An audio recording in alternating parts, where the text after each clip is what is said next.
reações químicas acontecem de forma tão rápida, a resposta está nas enzimas, que são proteínas essenciais que tornam possível as reações químicas da vida de forma rápida, controlada e eficiente. As enzimas são catalisadores biológicos, ou seja, substâncias produzidas pelos seres vivos que aceleram reações químicas sem serem consumidas no processo. Também conduzem processos biológicos, atuando em diversas funções do organismo, como digestão e respiração celular. Uma das suas funções principais é reduzir a energia de ativação das reações, tornando-as mais rápidas e eficientes. Além disso, possuem estruturas específicas que se encaixam perfeitamente em suas moléculas-alvo, chamadas substratos, funcionando como uma chave fechadura. As enzimas são, em sua maioria, proteínas que atuam como catalisadores biológicos, ou seja, elas aceleram as reações químicas do organismo sem serem consumidas durante o processo. A maioria tem estruturas de proteínas globulares e algumas precisam de componentes extras para funcionar, como cofatores, que são íons como magnésio e zinco, e coenzimas, que são moléculas orgânicas como vitaminas. Quando a enzima está completa, com esses componentes, chamamos de holoenzimas, sem elas apenas a parte proteica, apoenzimas. As enzimas têm características bem marcantes, são altamente específicas. Cada uma atua em um substrato específico, como uma chave na fechadura. Também são muito rápidas, podendo acelerar reações em milhões de vezes. Outro fator importante é que elas não se consomem na reação e funcionam melhor em condições específicas de pH e de temperatura. Fora dessas condições, podem se desnaturar, ou seja, perdem sua estrutura e deixam de funcionar. Modificações em enzimas são alterações químicas que ocorrem após ou durante a síntese da proteína enzimática com o objetivo de regular sua atividade catalítica, controlar sua meia-vida e adaptar sua função a diferentes estados fisiológicos. As modificações em enzimas elas podem ser reversíveis ou irreversíveis. As modificações reversíveis são essenciais na regulação rápida e dinâmica da atividade enzimática. As principais incluem a fosforilação, que seria a adição de grupos fosfatos em resíduos de serina, treonina ou tirosina, a acetilação, que seria a adição de um grupo acetil, geralmente em resíduos de lisina, a metilação, que seria a adição de grupos metil em lisina ou arginina, e a glicosilação, que seria a adição de carboidratos à enzima. As modificações irreversíveis são alterações definitivas na estrutura da enzima. Tem, por exemplo, a proteólise limitada, onde ela é ativada por clivagem, e a inativação permanente, onde as enzimas elas podem ser inativadas irreversivelmente por modificações oxidativas ou inativadores suicidas. Implicações funcionais das modificações. As modificações enzimáticas elas podem regular a atividade, aumentando a sua resposta rápida aos estímulos, também regular a expressão gênica, onde a acetilação e metilação de enzimas nucleares regulam a acessibilidade ao DNA, reversibilidade e adaptação, onde as modificações reversíveis permitem resposta transitória ao ambiente, e especificidade celular e tecidual, onde algumas modificações só ocorrem em tecidos específicos, como por exemplo no fígado. Modificações em enzimas como alvo terapêutico. Muitas drogas atuam inibindo enzimas modificadas ou impedindo suas modificações. Por exemplo, os inibidores de quinase são utilizados no tratamento do câncer, tem também a estatina e a aspirina.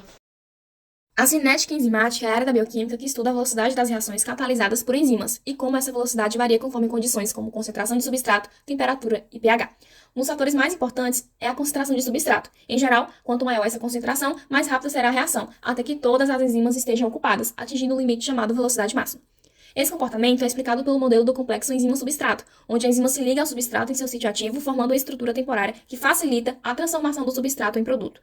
A velocidade inicial, chamada V0, é medida nos primeiros 60 segundos da reação, antes que ocorra acúmulo de produto, sendo um dado essencial para interpretar a eficiência da enzima.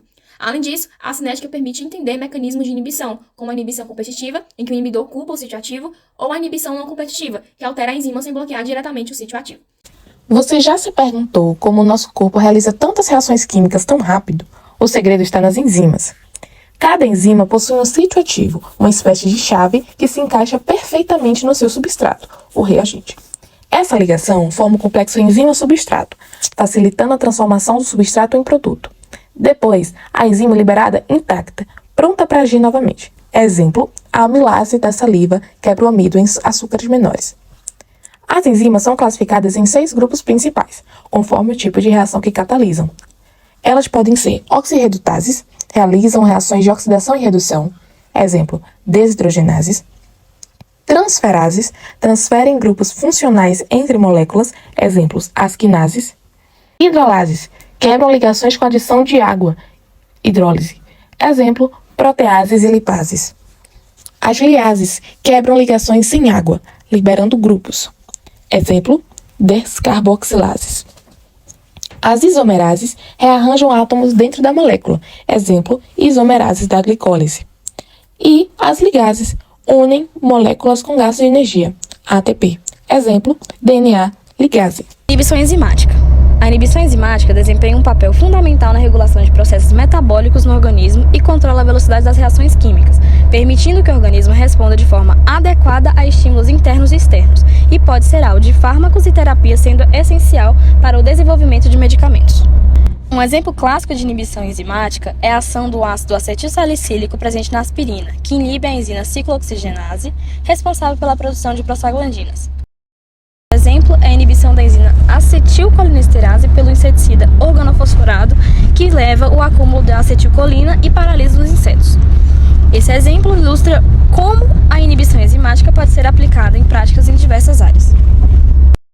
Enzimas regulatórias. São grupos de enzimas que trabalham juntas em sequência para conduzir um dado processo metabólico. Nesse sistema, o produto da reação torna-se o substrato da próxima enzima. Cada via metabólica possui uma ou mais enzimas, com maior efeito no ritmo geral do processo. Essas enzimas exibem atividade catalítica reduzida ou aumentada, que controla a velocidade das reações e, assim, o ritmo de todo o processo metabólico, permitindo à célula adaptar-se de forma com as necessidades. Enzimas alostéricas. São enzimas que contêm uma região separada daquela que liga o substrato, na qual pequenas moléculas regulatórias podem se ligar e modificar a atividade catalítica dessas enzimas. As modificações no sítio catalítico podem diminuir ou acelerar a velocidade da reação. Muitas enzimas alostéricas estão localizadas em um ponto de ramificação, ou próximo a ele, em uma via metabólica, influenciando no direcionamento do substrato ou para uma outra via. Essas enzimas não seguem uma cinética de Marshall-Menten. Sua curva de saturação é sigmoide, assim como a de qualquer outra proteína alostérica. Normalmente, essas enzimas são inibidas pelo produto final de uma via metabólica, produção de inibição de feedback, e muitas enzimas alostéricas respondem a múltiplos efetores que interferem na velocidade máxima e na constante de Marshall-Menten.